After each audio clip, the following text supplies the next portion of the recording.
your flesh and blood. Welcome to Tell Me Your Story, new paradigms for a new world where we're giving you choices and knowledge of those choices to help make your dreams come true. We are here 9 times a week, Sundays at 7 a.m. and 7 p.m., Monday mornings at 1 a.m., Wednesdays at 9 a.m., and Monday through Friday from 8 to 9 a.m., streaming live at all those times at richarddugan.com. We are on SoundCloud, iTunes, TuneIn Radio, Spotify, Stitcher, Player FM, as well as YouTube, where you can watch these conversations.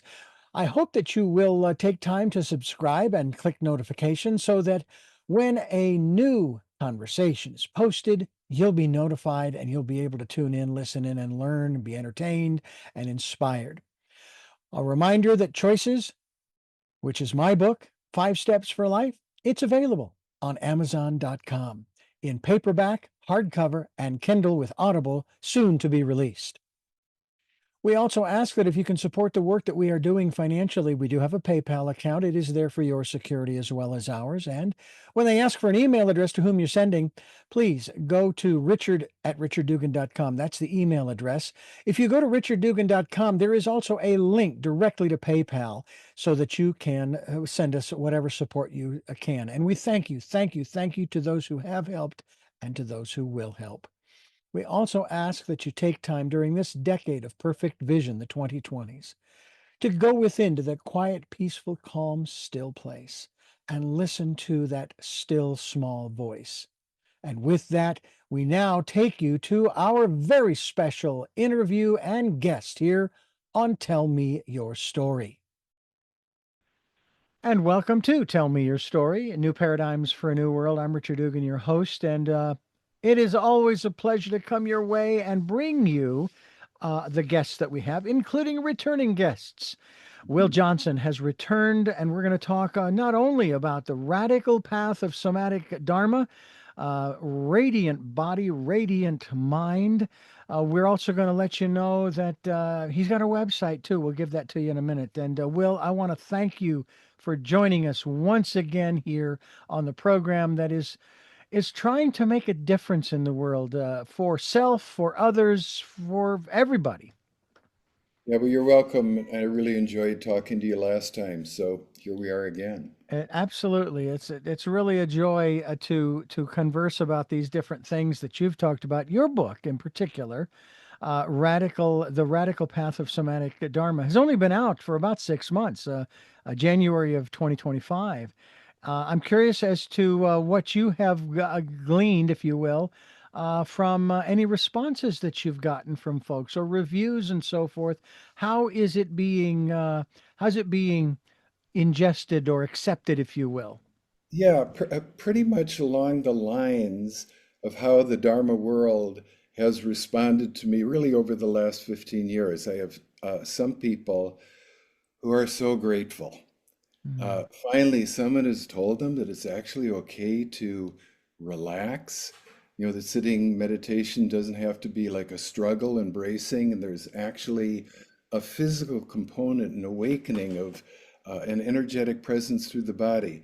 And they get very, very grateful to me.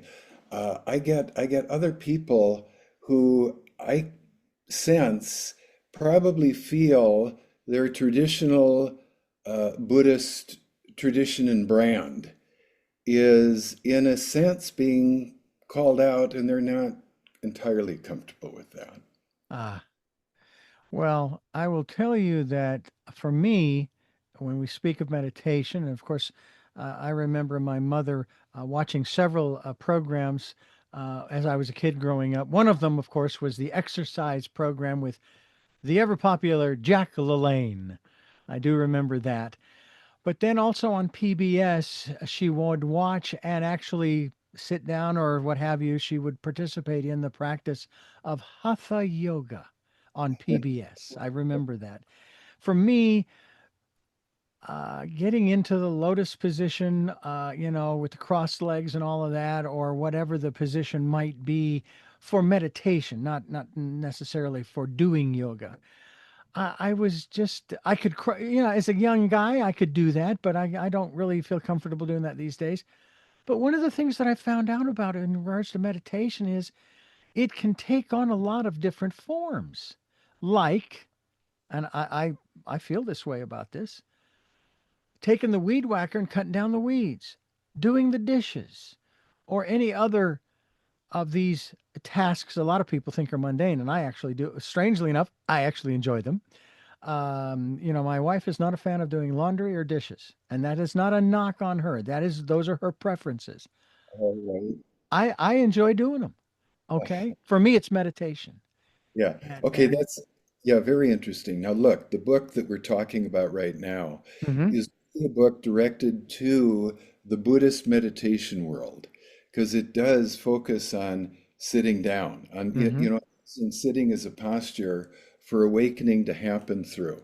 Now, I'm kind of a fanatic for this sitting. As I've said in the book, I don't mhm, sit down and then begin a meditation. The sitting down is the practice.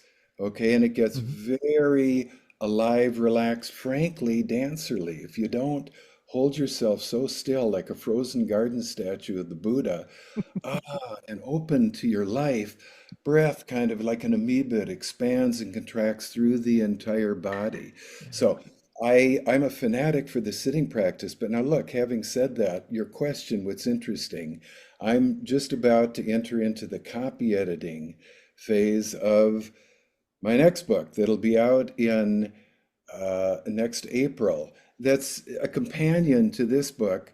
What is it entitled? Radiant Mindfulness. Oh. Yes, yes, and it's Mm. interesting what you say, Richard, because look, these teachings are coming over to a culture that is radically different from the cultures in which those teachings were born, where they sprang out of. They were very feudal, agrarian cultures. Our culture is so Oh fast-paced, yeah. right? And there's so much stimulus, sensory stimulus, and overload. And yeah, I've thought about this for quite some time and really enjoyed writing what this next book will be. Is sitting meditation, is that really the entirely most appropriate way of practicing for our culture? Now, look, it's so for me as a foundation, but look, what you've hit on is it's important because as much as I enjoy these practices that we talked about last time, sitting and breath awakening and body coming to life, an hour or two a day, if I'm lucky, and I feel very fortunate that I have a life set up, that I can do that. I don't think most people do. No. And what if we were able to take our practice right out into the world, whatever we're doing, walking to work, pushing a buggy through the supermarket aisle, washing our dishes. Now, look, traditional, conventional mindfulness practice, that's one of the things that's so beautiful about it. If we really take that seriously, we're maybe just so it's interesting. I'm gonna go into this a little bit. Hmm. The opening instruction on breath from the Buddha, okay, is we're all mindfulness, classical mindfulness, keeping the awareness in the front of the body, kind of at your nostrils or your belly. As I breathe in, I remain aware. As I breathe out, I remain aware. Look, it's a wonderful practice that people that explore that for long periods of time find that breath just it wakes up a little bit, it becomes smoother and more regular. And already there's a huge alteration of consciousness that comes from that because ordinarily where we start off, we're not even aware that we're breathing. And especially when we're lost in thought, if without changing anything, we took a look at how am I breathing right now? Oh, not very much. So this opening instruction, it says, remain aware of the breath. And the practice is so good, that's where most Buddhist traditions that focus on breath, that's where they begin and end their practices. That's not where the instructions end. This is my whole thing, right? Just a few very short sentences later, in an altogether remarkable statement, the Buddha says, now, this is the culminating instruction on awakening through the breath. Hmm. The Buddha says, now, as you breathe in, Breathe in through your whole body. As you breathe out through the whole body. Remember, we started off lost in thought, hardly any breath at all. Doesn't even qualify as a sniff. Then through mindfulness practice, breath becomes smoother and more regular. But now the Buddha is saying, hey, now it becomes a somatic practice. Figure out what breathing through the whole body could be. And it's you just relax and the whole body awakens. And breath, you can feel filling up this whole felt body, kind of like a balloon on the inhalation, emptying on the exhalation. Now, the question that I pose, what would walking to work, pushing the buggy through the supermarket aisle, house cleaning, be like if while you are engaged in those activities, you are remembering to give yourself permission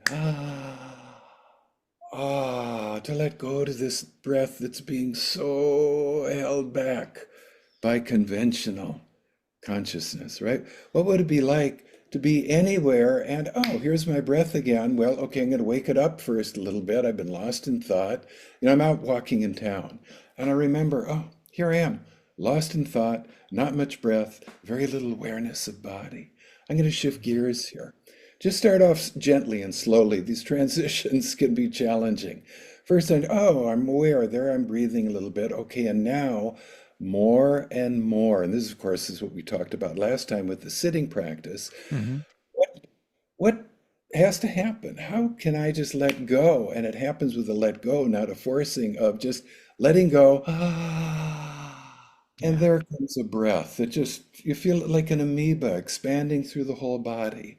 On the exhalation, everything retracts. And from that, I'm also wide aware, wide awake to what the visual field looks like in this moment. It's it's like a mirror. Ordinarily the visual field, we have this veil in front of our face, right? And we're interpreting and judging and sifting and selecting. And I'll let this in, I don't want anything to do with that. And then we project back outwards, right? So Yeah. just the opposite of that, you just take that off, body awakens, you're breathing and walking down the street, there's the whole of the visual field, just as it is, absolutely Mm-hmm. as it is. You don't have to do anything magical with any of this. And then there are the sounds, and suddenly walking to work becomes a very high and awakened moment, Yeah. every day. So that's what you're getting at. So we're ahead of ourselves. We'll be back talking about that book in about a year's time, right? Well, we'll But look forward to that. Yes, yeah, absolutely. absolutely. But I feel strongly about both. As I said, I'm such a fanatic for this sitting practice that I really write about in the current book, because that's where my healing occurs. Mm-hmm. That practice, that's what keeps me sane and Mm. pull the plug on just being locked, in this frantic ticker tape parade of random and bidden thought. And when that happens, I can't pretend anymore that, I do, a contraction starts occurring in my body. Breath, I'm not breathing.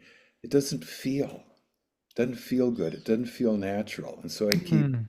the sitting practice to heal all those patterns that still want to resist this altogether natural awakening. Sitting up, getting my car, going to town. Now, look, I live on little dirt roads, so there's not much traffic. I continue the practice. I breathe very deeply and totally relax into vision. Totally relax into vision, right? Mm-hmm. Deeply, totally relax into vision. There's that breath through the whole body. And at the top of it, sensation gets awakened. And I relax into vision. It's almost like this awakened sensation just merging with this visual field. And look, people say, well, I'm not going to do that driving a car, getting that. I get so grounded. I Yeah. mean, look, when you're driving, you want your eyes open, you want to be awake, you don't want to be lost in thought, right? And I am so right there in vision, because when I'm right there in vision with an awakened breath, there's no ticker tape parade of random and bidden thought. The plug gets pulled on that. Mm, yeah. And I think that's the other thing. There's that other part of it too that people tend to get locked in. I mean, I'm the type of person when I'm given instructions to do something or there are rules to follow, just in our general day-to-day civilization, like, driving. There are certain rules. When Yeah, you and there are good rules to follow, and other rules where you wonder, something, I don't Yeah. think. Yeah, it doesn't, and some of the rules don't make any sense, and they're just not logical from my perspective. They're not logical. But I say, and so my mind sometimes go to, okay, who who made up this rule, and what information were they using to create this rule? I mean, where were they at that Yeah, moment? really good question. Yeah. And the Yeah, same thing would apply, especially when it comes to the spiritual and metaphysical aspects of our being, of our living our lives as human beings, with, again, the spiritual being having a human experience, the human experience. And it's gotten to the point for me where uh, I, I still struggle with this when I'm driving. When people don't use their turn signal or someone makes a left turn. I've seen it and we're talking about a 3-lane roadway and they make a left turn from the right lane. Oh, charming. Okay.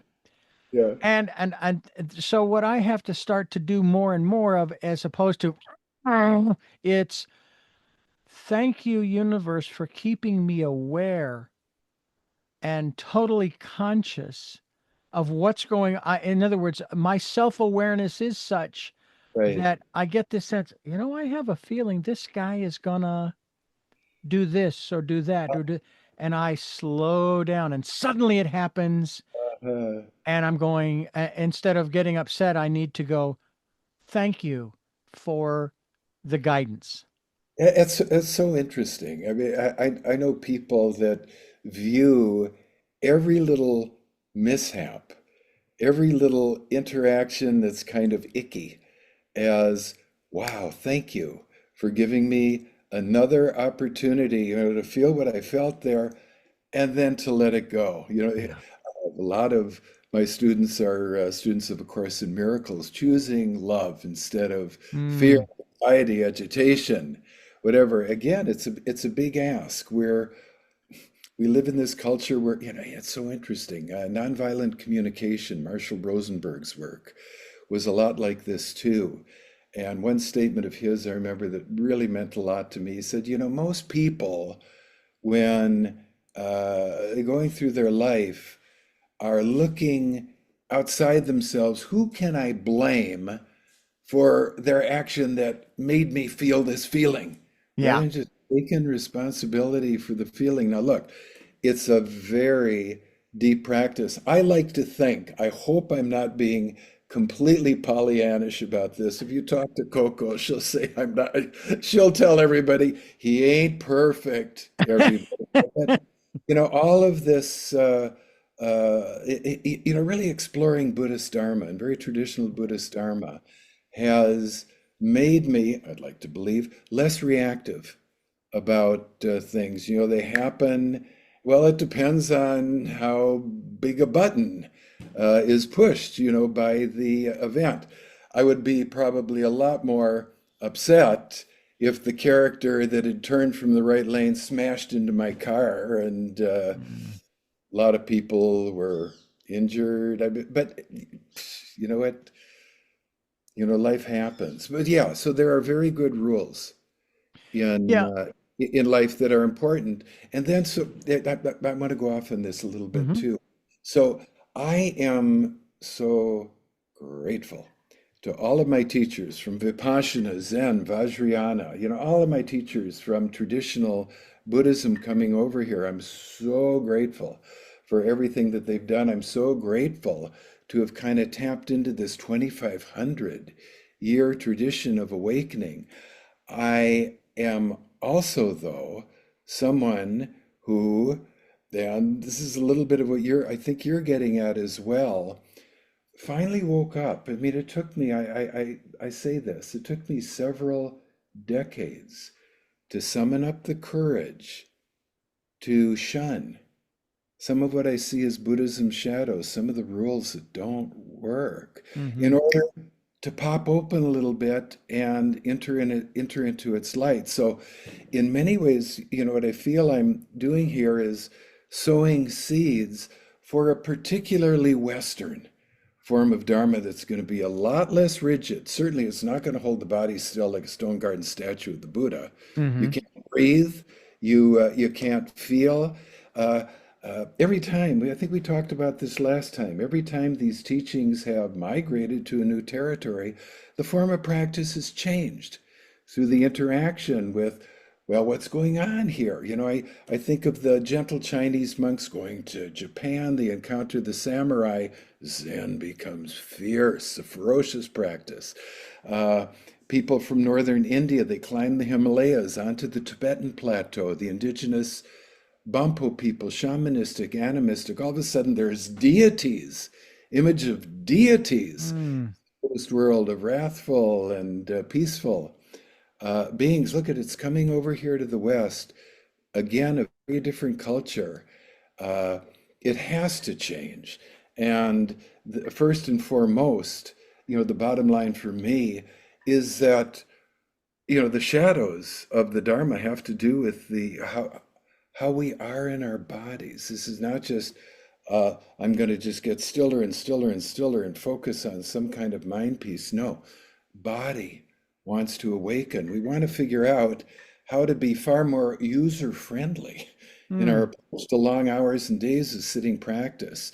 And it's interesting. So following some of those, what I sometimes call the somatic koans, just little things that you can think of in your sitting practice.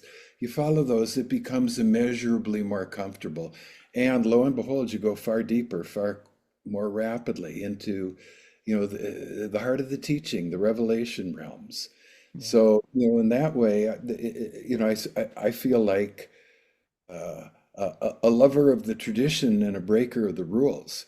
I love that. I love that. That's a great Yeah, line. yeah. I love that line. That's great. We're talking with our very special guest here again for the second time, and I know it's not going to be the last. Will Johnson and his book, The Radical Path of Somatic Dharma, here on Tell Me Your Story.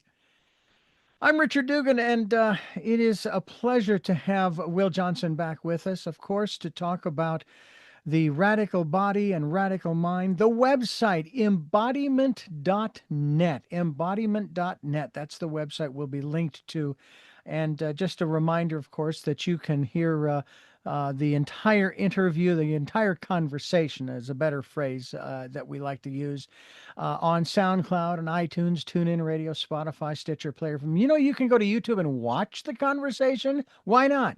And you'll get to know us a little bit better and have a lot of fun with us as well. I hope that you'll go to the website, again, embodiment.net, to pick up a copy of The Radical Path of Somatic Dharma. One of the other questions that I wanted to dive into, we did a little bit in our last conversation, and that has to do the conversation surrounding consciousness. Now, I know that part of that has to do with the questioning has to do with, well, what is consciousness?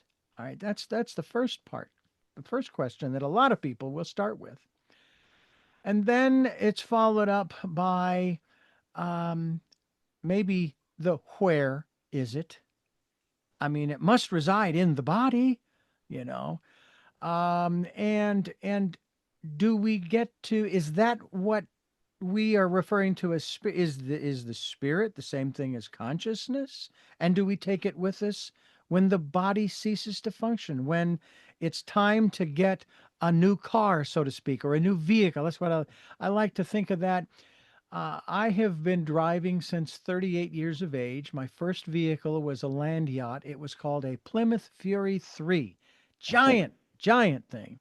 And then I went the extreme the other way 3 months later to a Chevy Metro. oh Had my. three cylinders. All right. Oh my. All right. And my brother used to call it my roller skate. And I used to joke living in Phoenix that two of the cylinders ran the AC, the one ran the car, kept propelled it forward. And I'm old enough to remember both of those cars. Yeah. Well, and of course, since then, I've had several other cars. One of them, unfortunately, was involved in an accident. And then when I got married, I've had two vehicles, of course, also that were involved in accidents. One of them was a minor injury to the hand, but nothing major, nothing serious. In any event, I'm going to say it could be maybe 6 or 8 cars that I have moved through, but I've continued to move forward. All right, the motion forward has been consistent regardless of the vehicle. Well, the body is the same thing, and this lifetime, this is the body we have. They are working better. That's getting better and better where they're able to either find or create spare parts, Right, you know. right, But right, but eventually the machine stops running. right, It just does. So the right. consciousness conversation. Um, Yeah, let me start with that last question. yeah. In regards to is our consciousness, our soul, our spirit, that which animates the body, or is it something else? You know what my honest answer is? I haven't an effing clue. You Okay. know, but I have some thoughts about that. I mean, look at what you're talking about is the classical explanation for why reincarnation uh, has to be a logical thing. Now, very interesting. J. Robert Oppenheimer, the developer of father of the atomic bomb, he came to believe in reincarnation. Why? Because he said energy doesn't just up and disappear. Mm-mm. Energy exists, it morphs, it transforms, and it keeps on going. Now look, to be honest, uh, I occasionally get some weird senses. Mm. Who is this? There's times when it's very weird for me, Richard. My body's awakening, and it almost feels like, oh my God, there's this very accomplished ballet dancer who somehow woke up in my body, Yeah. right? So it doesn't have that same range of motion. I'll get inklings like this. I get inklings in some of the strong breathing practices. I have no idea. Now, my favorite, one of my favorite stories. Remember Carlos Castaneda, Yeah. the guy with the teachings of Don Juan? Mm-hmm. And I heard him once, and he said that his favorite graffiti that he had ever seen. He was in a men's room in a gas station in Southern California. And on the wall was written, Death is the greatest trip. That's why God saves it for last. And you know, we're all going to find out what that is. Now, I have this nutty, perhaps, notion that if we're doing intentional practices, remembering during our time when we're alive to awaken the body, enter into radiance. You actually feel the energies of the body coming alive as felt shimmer or current, and you can feel them expanding right through you, right out into the world. We talk about radiant mind, radiant consciousness. What is that? Well, radiant body. We have all these sensations that ordinarily we don't feel. And then, if we can awaken them through every cell of the body, that starts waking up the body. And then breath gets liberated through that kind of body, and very, very naturally. Uh, Now, that's interesting for me because to me, consciousness depends a lot on physiology.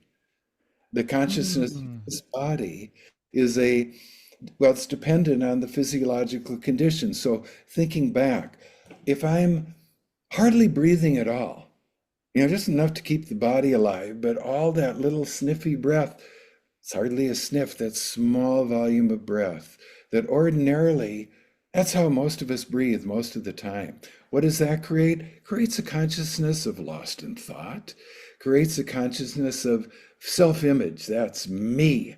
I'm me. I can feel me, almost like I talk about it as this mask or virtual reality headset that I put right at the front of my face, Mm. right? And I peer out through that, out there at the world, and then things come back in.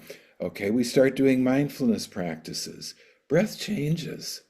Okay, it becomes smoother, it becomes more regular. It doesn't necessarily pop hugely open. Body hasn't expanded. Remember, the Buddha said, just observe, remain aware at the front of your body. Well, that too creates a different physiology when breath becomes smoother and more regular. And then suddenly my mind becomes clearer, calmer, more focused. Okay, Mm. you have the culminating instruction. And hey, look at this is one of the main things that I hammer away at in my role as rule breaker. The culminating instruction on the Buddha says, now as you breathe in through the whole body. When you breathe out through the whole body. It's a body awakening practice. He doesn't even mention the word aware. That's really Hmm. associated with mind. It's not as you breathe in, remain aware. No, it's just do this because that breath radically alters physiology. Oh, well, first of all, body has to start awakening, breath starts opening, breath begets more opening, which awakens more radiance in body. And that quality of consciousness is, what I call kind of the great wide open. Rumi called it the consciousness of union. Everything expands. It's just different there. Vedanta calls it non-dual. Buddhism talks about tathata, or really these awakened uh, states, and that quality of consciousness that manifests through me in those moments, sure different from being lost in thought, I'll tell you. And it's almost as though the small me just kind of isn't around anymore. There's just a much stronger something that comes through. I like it better. They're having that awakening. It's not so much anymore me in here and everything else out there. This whole separation thing that is where we all live in. Just live in the world of form, me in here, everything else out there. The world of form, says the Heart Sutra, the quantum physicist David Bohm, it's only half the show, gang. There's this whole other wide open, spacious awakening that we could experience. So that really changes consciousness. Now, what transmigrates? What reincarnates? What is soul? What is spirit? I honestly don't have a clue. I just know that when I, do these practices that, I think of them sometimes as physiological hacks, Hmm. playing with upright balancing. So I'm just letting go, kind of dancing. Oh, inviting the feeling presence of the entire body to come back to felt life. It's okay to feel. And as soon as it accepts my invitation, greet it with this gesture of relaxation. Everything expands. Listening to the Buddha and remembering, hey, there's also this breath that I could just keep relaxing and relaxing and relaxing. And lo and behold, there's not so much holding anywhere that keeps breath from making its way through my body, just how a wave wants to move through a body of water. It's just different there. Now, I I don't know what that is. Is it a different quality? Is it a different, is that soul? Is that spirit? Uh, and is that a quality that's always been here? Am I just tapping in Hmm. to a quality that is always here? Independent of my doing this or allowing this in myself. And then, oh, maybe that's, when we pass on, that's what we ride out on. I don't know. I wish I could come back and, it's like the butterfly saying, oh, caterpillar, I wish I could come back and tell you what that is. None of us are going to be able to. But I hope I'm right about this. And I hope if I would have a hope, it would be being granted the luxury of a peaceful exit, during Mm. which I can do these practices to the degree that I'm able. That doesn't really answer your question, but it's a fun thing to talk It about. is. um, what's interesting when you speak of the breath, the universe is always in balance. In spite of what we might experience or see through a telescope out in the universe, and Right. so forth. And one of the things that was introduced to me, and I thought, when I first heard this, I thought, I never thought about that until now. Speaking of balance, the breath.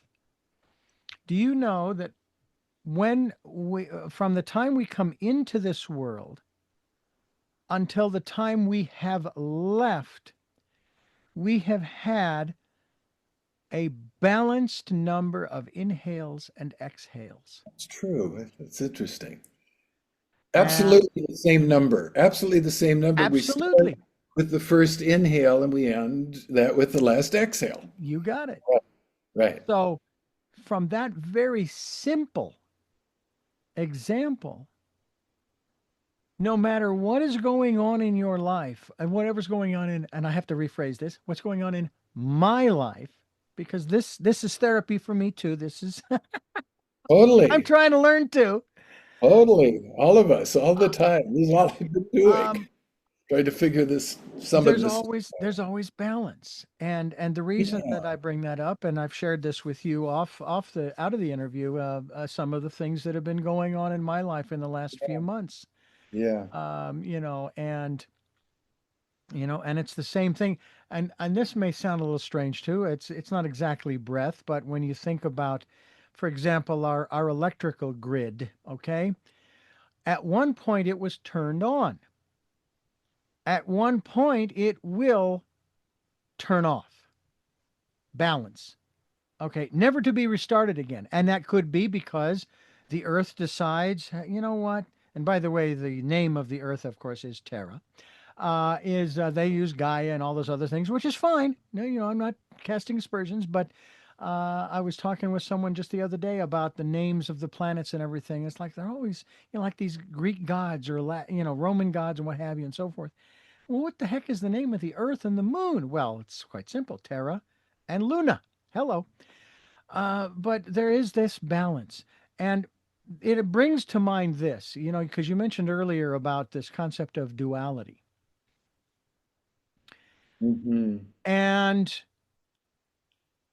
there is a certain element of balance there. However, I myself have been working on developing within self this concept that there's no duality. It just is what it is. It's like if you're watching through a telescope. I use the concept of the micro and the macro worlds. In the macro world, you use a telescope and you watch events transpiring out in the universe, and wow, you're not passing judgment. You're just in awe. You're grateful to be able to see these things, right? So you turn this inward to the microscope and say the electron microscope, and you get down to the subatomic level. And in a matter of speaking, you see the same things going on. The subatomic particles are doing whatever they're doing, and the molecules are doing what they're doing, and crashing and dividing and joining, and on and on and on. And you are in the awe, like, wow, this is really something. I can't imagine who designed this stuff. I mean, what a mind to have designed it. Now you bring it to what I call the mid crow, macro, mid crow, micro. And everything that we experience, we pass judgment on. It's either good or bad.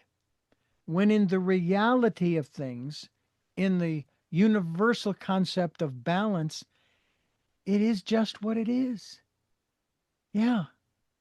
Rumi has a beautiful statement. He says, out beyond all of our ideas of this is right, that's wrong, there is a field. I'll meet you there. Mm. I've always loved that. I mean, it's so interesting. It was coming up for me, uh, listening to that model.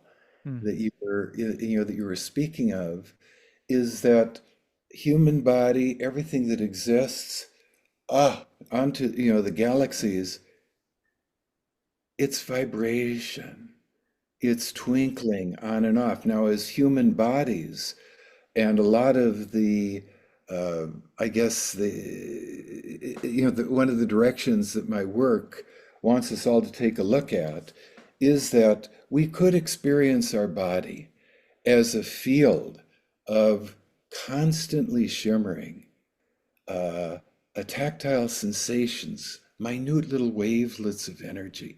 Ordinarily, we don't experience that. We're lost in thought, and to be lost in thought, we have to shut down. We have to introduce tensions in our body that keep a kind of a blanketing shroud over that place where we could just let go.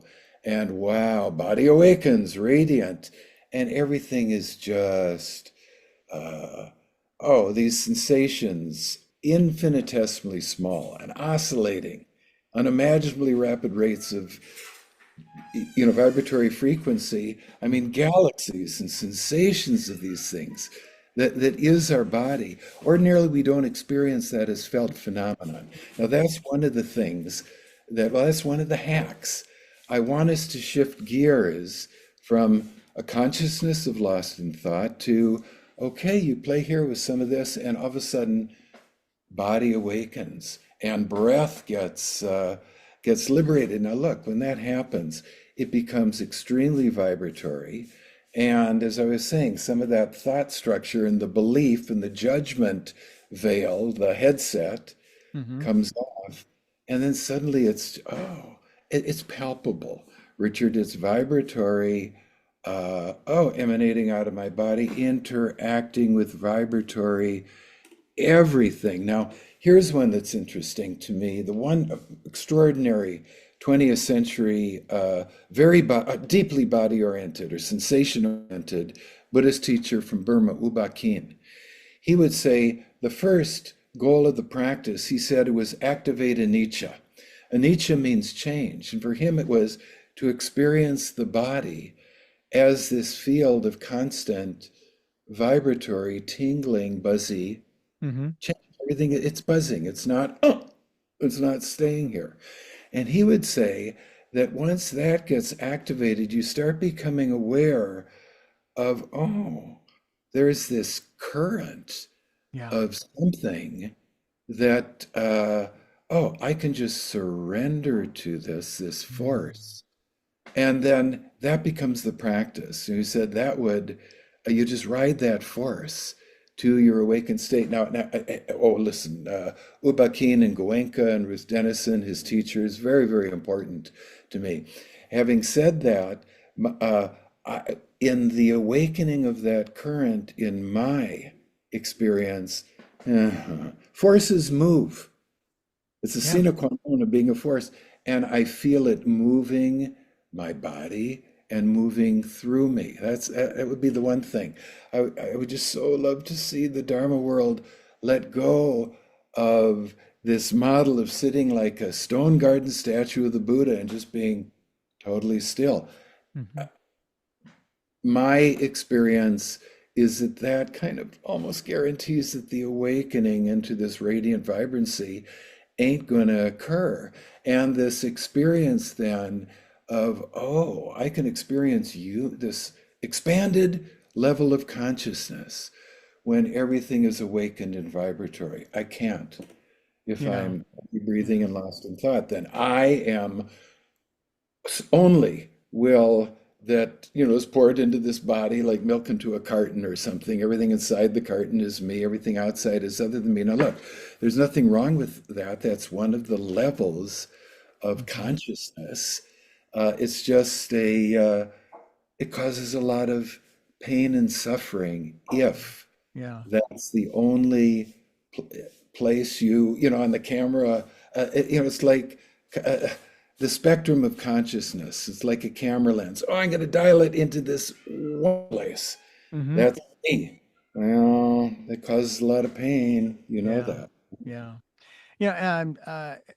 the thought has occurred to me, there is, as the phrase goes, there is one constant in the universe, and that is change.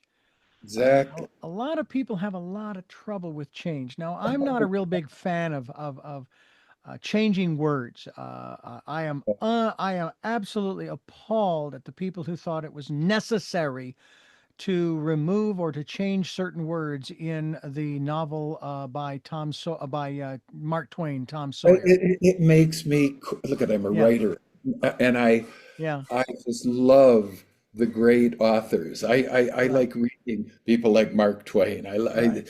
You know who I love? I love reading Salman Rushdie because Ah, he writes like a god, uses words the way I feel an exaltation reading some of his sentences, the way some people will feel an exaltation in standing in front of a Jackson Pollock painting, a Mark mhm, Rothko painting, whatever it is that goes, wow. yeah, Right? Yeah. yeah. But Yeah.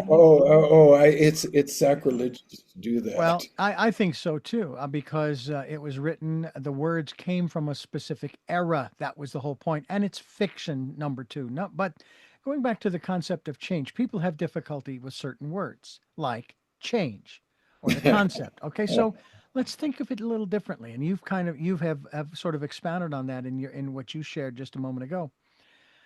All right, so don't use the word change anymore. All right? Okay. What will you Use use? use the word flow. Okay. I like Flow, it already. because everything is in motion. I sat in mass at 7 years of age, and for Right. some reason I had this mindset of, I'm going to try to blink twice and they'll be identical. They'll be exactly the same. And I tried and I tried, and then all of a sudden it hit me. It's not possible, because from one blink to the other, to the next, no matter how fast, the universe is in motion. It's in So it is motion. Yes. physically impossible to reproduce an action exactly the same, because everything else is in motion. Even if you're not, everything else is, your blood is moving, your heart is pumping, and the nervous system, and so on and so forth. So, and you talk about the whole aspect of energy and electricity, for example. Mm. Electricity is in motion. All right. Mhm. You can certainly turn it off through certain elements, if you will, like a wire. Okay, but you can't stop it. It's because it's everywhere, and energy is just that. And Right. we are nothing but energy. Science Right. has proven that, and so forth. So make the shift if necessary from change, which I tell people, I says, we need to love it. We need to embrace it. We need to make it our friend. Eh, forget that. Let's just call it flow, because that's what's happening. Our life is nothing more than a flow from one instant to the next, one moment, one day, one week, month, year, as we A- humans calculate it. Absolutely. Look at our life is a flow in the grossest physical sense, and what someone like Ubakin is getting at, and really this is, I think in my teaching, this is the major shift that I feel I help people with. The consciousness that passes as normal Mm-hmm. is very disembodied. It's a lot of thoughts going on there. That's me speaking those thoughts. And what that has done, or how I'm able to do that, unwittingly, I create a great deal of tension, holding, stillness Mm-hmm. in my body. So I stop the experience of this literally sensational awakening of sensations that also stops the breath. So Mm-hmm. the shift from lost in thought and totally out of touch Yeah. with flow, with a palpable, not just flow is kind of a cool concept. I'm talking about the actual experience of my bodily life. We can move into that. Sensations come alive, and you see, whoa, I'm just like a surfer on this awakened current, Mm-hmm. and everything moves, and I feel myself, riding this. Everything moves. And for me, so much of this practice is letting go of thinking that stasis, the static, Hmm. has very much benefit. You know, Yeah. I've thought of this sometimes. Ecstasy moves. Hmm. It never stands still. It can be thought of as an ecstasis, a coming out of this condition that stillness has created. And all that stillness in our bodies is doing, Richard, as far as I can tell, is trying to hold this this current of the life force from manifesting and just flowing through you. Now, Hmm. look, I'm for me, I consider myself too old to go surfing down here. I'll go on a boogie board on smaller waves. But a lot of it is like, oh, there's this wave, and I just let it take me and Yeah. simply let it go. And it's a palpable experience Yeah. of flow. It's just changed through what we call time, I guess. But I love If that. yeah, if one is feeling any resistance, then one is not in the flow, and that's pretty Exactly. And self-explanatory. you are resisting the one, the only constant in the Hmm. universe is that everything is flowing and changing. Yeah. That's Yeah. the only constant. Yeah. And other than that, God knows how it's interacting and with other stuff. That's just the And game of life.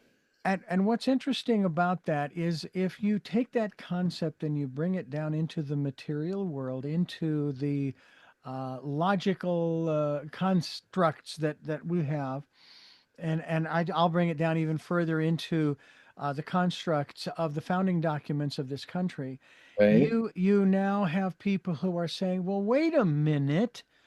If I do that, then I give up my individuality." And I'm going to say, "Well, you have a choice." Now, here, this is from my book, Choices: 5 Steps for Life, and I talk about this. Yeah. You have a choice, and I constantly hear this, and I heard this regularly when I was working for the Christian station about doing God's will Right. in that construct. Right. And I'm sitting here going, now you talk about your individuality and your individual rights and liberties and freedoms. Okay, not going to discuss whether that's right or wrong, but what I'm going to then add to that is how do you juxtapose that with your saying, I just want to do God's will. I want to be in the flow. You can't, you can have both, but it is a surrendering of, and this is my position. I remember people complained often about during the shutdown, the COVID shutdown in 2020, that their rights were being usurped. And I'm going, really?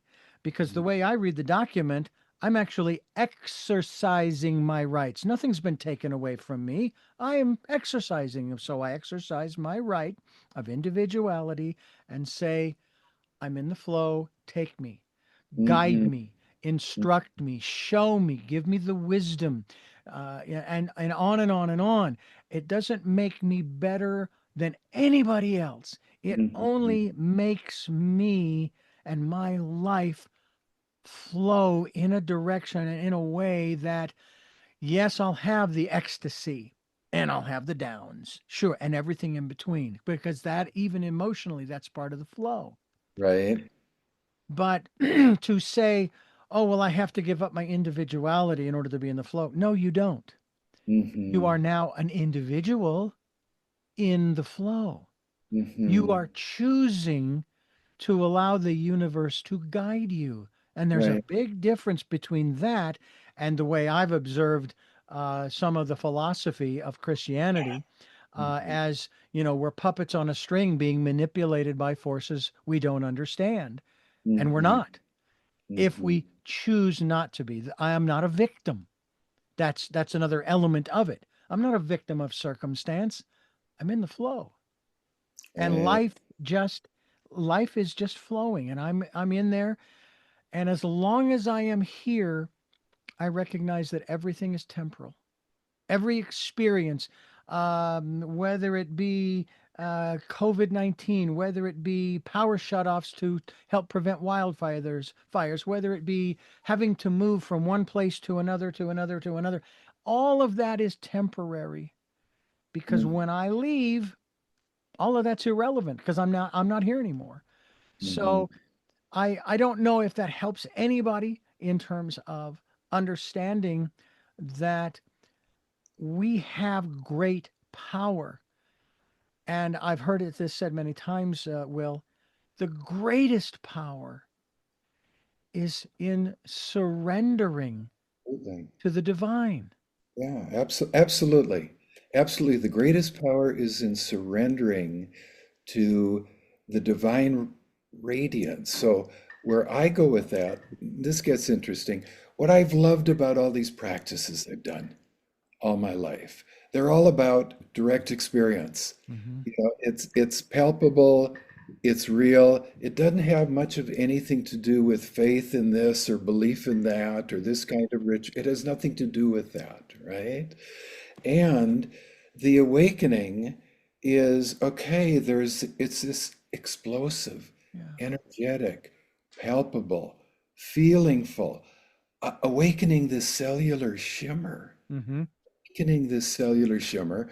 And then, as I said, what that then exposes me to, I feel the shimmer and I keep relaxing and letting go. And oh, it's like this force that, oh, and even when I'm sitting in meditation, there's, oh, I feel the force kind of, a billowing up and through the right side of my body. Okay, I let that happen. Oh, I got out of balance, but that's just what happened. Yeah. And then it reveals something else, and it keeps flowing. Now, where for me, I guess, faith and belief does come into this, I really do have faith and belief in the wisdom of this current, Yeah. that of this awakened current. When you say surrender to the divine, for me it's just surrendering to this palpable current. I'm not running this current. It awakens and it just does what it does, and to the degree that I just ride it just like a surfer Yeah. riding into the shore, not fighting the wave, Hmm. not surrendering, uh, skilled enough so you don't get wiped out too many times, Right. right? That to me is uh, doing God's work. Absolutely. Will Johnson's my guest. The Radical Path of Somatic Dharma is the conversation. That's his book. And the website is embodiment.net. That's embodiment.net. Will be linked to it here on Tell Me Your Story. Will, I cannot tell you how much fun I have talking with you because it elicits so much. I mean, there's still so much rolling around in my head that I want to talk about. And Yeah. unfortunately, we're coming close to the end of our time this time, but we will continue it. And I would love to continue the conversation, especially regarding, we'll call it the divine flow. The divine flow. I think that would be Oh, I'd a love to keep going there with yeah, you. and I'll tell you what, if I can remember that and you remember it, Oh, probably we'll not. set up another conversation and we'll talk about the divine flow, Okay. because everything that I have read from the ancient wisdom teachings to many many authors who have lived on this planet. And by the way, I was thinking about this when you were referencing different people who you have read. I'm going, well, Will is just nothing but a name dropper, isn't he? But we'll do that. We will talk about the divine flow in our next conversation. And I want to thank you for this conversation and this friendship. And this is Yeah, extraordinary, yeah, for because it reminds me of what I already know, but I haven't really yes, thought about it much. And that's wonderful. So yes. thank you so much. Oh, you're really welcome. And likewise back at you. I do enjoy having these conversations with you. And, yeah, we're just planting the seed for the next conversation. Uh, Divine flow. I want to help people awaken a palpable, direct, felt experience of, oh, here's the wave of divine flow. Well, here goes nothing, but let's go. Like that. Here goes nothing. I love it. I am going to go ahead and ask you those three questions I asked you the last time we were on, because sometimes they Oh, change. okay, great. What were All they? right. And they were in this general order.